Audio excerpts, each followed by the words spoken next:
아인슈타인은 말했습니다. 나는 신의 의도를 알고 싶다. 나머지는 모두 사소한 것들이다.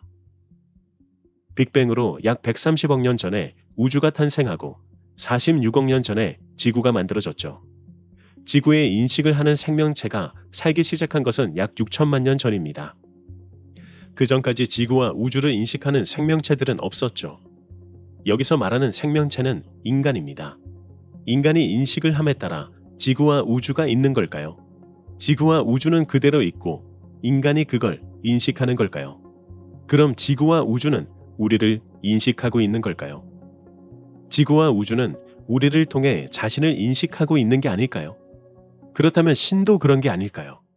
오늘 영상에서 그 의도의 정답을 말할 겁니다. 때는 1970년 인도의 한 가운데서 미국인 한 명에게 인도인 구루가 와서 묻습니다. 어디로 가고 싶어? 신께서 원하시는 곳으로 가고 싶을 뿐이에요. 그래. 그게 어디인데? 모르겠어요. 당신이 구루잖아요. 그것 때문에 당신을 만나러 온 건데요. 글쎄, 어디로 가고 싶어? 아니 대체 어디로요? 저는 신께서 원하시는 곳으로 가고 싶은데요. 모르겠어? 신은 네가 가고 싶어 하는 곳으로 가기를 원한다고. 구독자분들은 어디로 가고 싶으십니까? 가고 싶은 곳으로 갈 때 결국 지금보다 더 수익이 생길 것이고 더 잘 살게 됩니다. 이제부터 왜 그런지 말씀드리겠습니다. 이 영상을 들으시는 모든 분들이 지금보다 더 나은 삶을 살기를 바라며 듣기만 해도 뭔가를 얻어가게 되실 겁니다. 1970년은 영성적인 마음 공부가 한창 유행하던 시기입니다. 비틀즈가 인도를 다녀왔던 것이 큰 한몫을 하게 되었고 히피 문화에도 영향을 끼쳤죠. 미국에서 잘 나가던 한 과학자가 이런 기류에 휩쓸려 돌연 인도로 떠납니다. 그리고 자신의 스승이 되어줄 사람을 찾고 있었죠. 람 다스라는 미국의 정신의학자가 자신이 찾고 있는 스승을 만나 완전히 다른 삶을 살게 되었다는 걸 라디오에서 듣게 되었기 때문입니다. 그는 님 카롤리 바바라는 사람에게 스승이 되어줄 것을 요청하려 했죠. 1970년의 인도는 지금보다 위생이 훨씬 좋지 않아 이질에 수십 번 걸리고 먹는 것도 너무 적어 몸이 쇠약해져 갔습니다. 수소문 끝에 그 스승을 만났지만 스승이 되어달라는 청을 완전히 무시당하게 됩니다. 한 달 동안을 그의 곁에 있었지만 그 스승은 다른 서양인만을 챙기고 자신에겐 말 한마디 걸지 않았죠.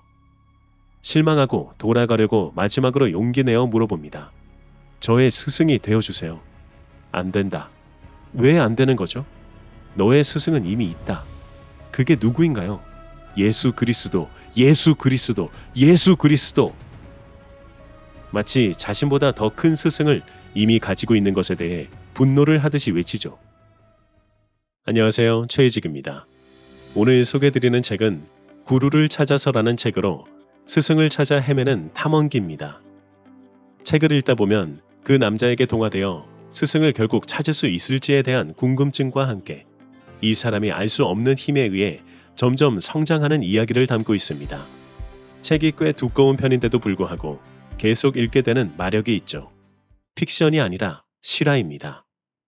인도까지 가서 람다스의 스승인 님 카롤리 바바를 만나게 되었지만 거절을 당하고 들은 자신의 구루가 예수라는 황당한 이야기에 자신을 싫어하는 줄 알고 다른 스승을 찾아가기로 합니다. 인도에서 갑자기 예수라니 이상하니까요. 그렇게 다른 구루가 있다는 마을로 가기 위해 버스를 타죠. 한편으론 예수님이 만약 정말 자신의 스승이라면 지금 이질에 걸려서 40일 동안 코코넛 밀크만 마셨고 거의 죽음 직전에 이르는 몸을 구해줄 수 있을지 확인해보고 싶었다고 합니다. 그래서 이왕 이렇게 된 거 신께 몸을 내맡기고 인도 음식을 왕창 먹음으로써 자신이 이 상황으로부터 구원을 받을 수 있을지 확인을 해보려 한 거죠. 결과는 어떻게 됐을까요? 식당에서 음식을 먹고 있는데 60년대 후반에 유행했던 노래가 흘러나오기 시작합니다. 예수님은 당신이 생각하는 것보다 훨씬 더 당신을 사랑해요. 라는 노래 가사였죠. 인도에서 이 노래를 튼다는 것도 이상하죠. 눈물을 흘리며 식당에서 나온 그는 호텔까지 걸어가는데 어떤 사람이 와서 말을 겁니다. 여기서 뭐하고 계세요? 무슨 뜻이죠? 미국인이시죠? 인도에서 뭐 하시냐고요? 저는 수행자인데 구루를 찾으러 왔어요. 구루를 찾겠다고 인도까지 올 필요 없어요. 왜요? 당신에게는 예수님이 계시니까요. 신기하게도 주변에서 계속 예수님을 말해주고 있죠. 그리고 호텔로 돌아와 잠을 잤는데 이질도 없어지고 컨디션이 좋아졌습니다. 이 사람의 구루가 정말 예수님이었을까요?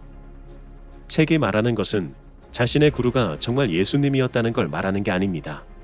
이 사람은 기독교인이었고 자신의 안에서 이미 예수님을 품고 있었다는 걸 말하고 있죠. 즉 자신이 이미 품고 있는 그것이 무슨 신이든 간에 구루는 자기 자신이 된다는 겁니다. 내면의 품은 상징이라는 거죠. 명상을 할 때 신적 의식 안에 머물고 싶다면 이렇게 말하는 방법이 있습니다. 나는 나다. 이건 좀 영성적인 차원인데 우리는 모두 신의 조각이고 나는 곧 신이므로 나는이라고 계속 말할 때 내가 주의를 집중하는 바로 그것이 된다는 것입니다. 즉 그렇게 할 때 내가 누구이며 무엇인지를 기억하게 된다는 거죠. 즉 내가 신이라는 걸 기억하게 된다는 겁니다. 이렇게 들으면 엄청 이상한 이야기인데 내가 신이라는 것이 초능력을 가지게 되는 그런 것이 아니라 자신의 삶의 목적을 알게 된다는 겁니다. 오늘 책의 주인공도 이 명상을 계속했는데 어느 날 한마디도 말을 붙여주지 않던 님 카롤리 바바가 와서 묻습니다.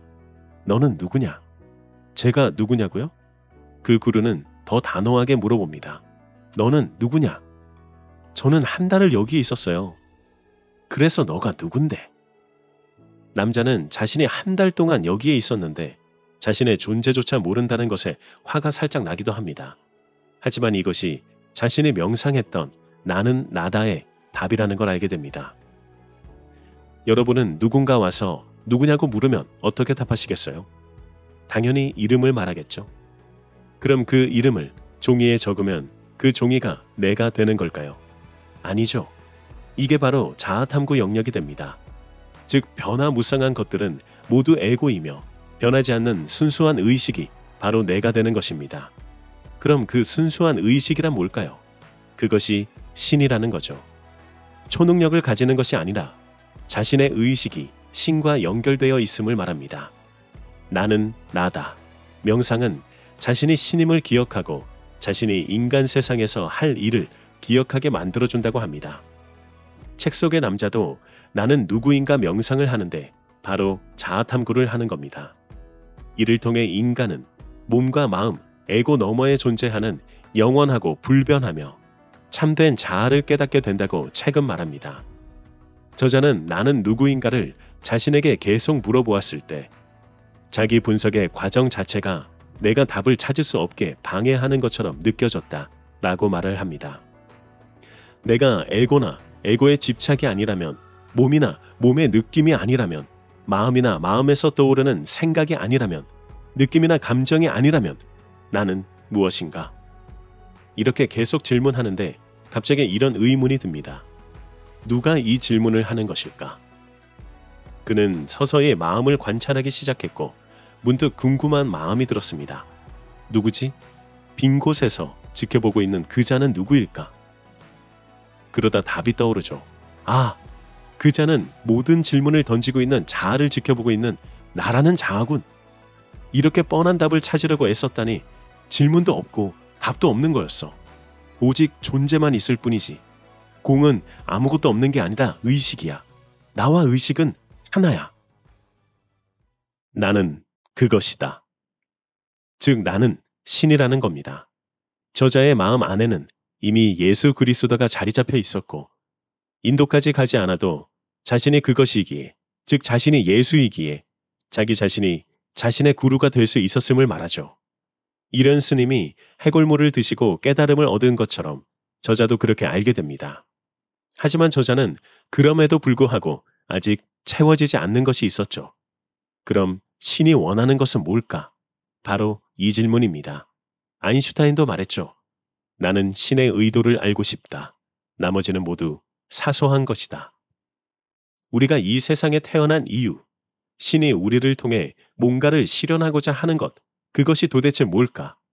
저자도 이게 가장 궁금했던 겁니다. 그래서 다시 님 카롤리 바바를 찾아가게 됩니다. 운이 좋게도 이번엔 바로 만날 수 있게 되었는데 님 카롤리 바바가 묻습니다. 그래서 원하는 게 뭐니? 저는 아무것도 원하지 않아요. 당신이 제게 뭘 원하시는지 여쭤보러 왔어요. 제가 어디로 가면 될까요? 뭘 하면 되죠? 어디로 가고 싶어? 신께서 원하시는 곳으로 가고 싶을 뿐이에요. 그래, 그래. 그게 어딘데? 모르겠어요. 당신이 구르잖아요. 그것 때문에 당신을 만나러 온 건데요. 글쎄, 어디로 가고 싶어? 어디로 가든 상관없어요. 당신이 말씀만 하시면 어디든 갈 거니까요. 그래, 그래. 그러니까 어디? 이런 간단한 질문에도 대답을 못 해준다니. 왜 나에게는 다른 사람들에게 그랬던 것처럼 바로 답을 말해주지 않는 걸까? 그 사람들에게는 어디로 가면 좋겠다는 것을 정확히 알려주었으면서. 저자는 점점 더 혼란스러워집니다. 마지못해 입을 떼죠. 나이나이탈에 갈까요? 그래, 그래. 보드가야는요? 그래, 거기 가. 알모라는요? 괜찮지. 대체 어디로요? 저는 신께서 원하시는 곳으로 가고 싶은데요. 모르겠어? 신은 네가 가고 싶어 하는 곳으로 가기를 원한다고. 어떠신가요? 지금까지 이야기를 들었을 땐 에고가 있고 그것을 바라보는 자인 그저 존재하는 자가 있다면, 그리고 그저 존재하는 자가 신이라면 그 신이 원하는 게 뭘까? 이걸 탐구하게 되었죠. 그걸 나는 모른다고 생각하니까요. 그런데 명쾌한 답이 나옵니다. 신은 네가 가고 싶어 하는 곳으로 가기를 원한다고. 책에서는 이것을 참된 나와 만나는 거라 말해줍니다. 즉 자기 자신이 이 간단한 것을 알게 되기까지 이상하게 오래 걸릴 수 있다는 거죠. 그 이유가 이 생각이 과연 에고인가? 아니면 참된 나의 생각, 즉 신의 생각인가? 이를 모르기 때문입니다. 결국 자기 자신 안에 답이 있으며 자신이 선택한 것이 답이 되는데도 불구하고 그 자리에 아무 선택도 못한 채 그저 가만히 있게 됐던 거죠.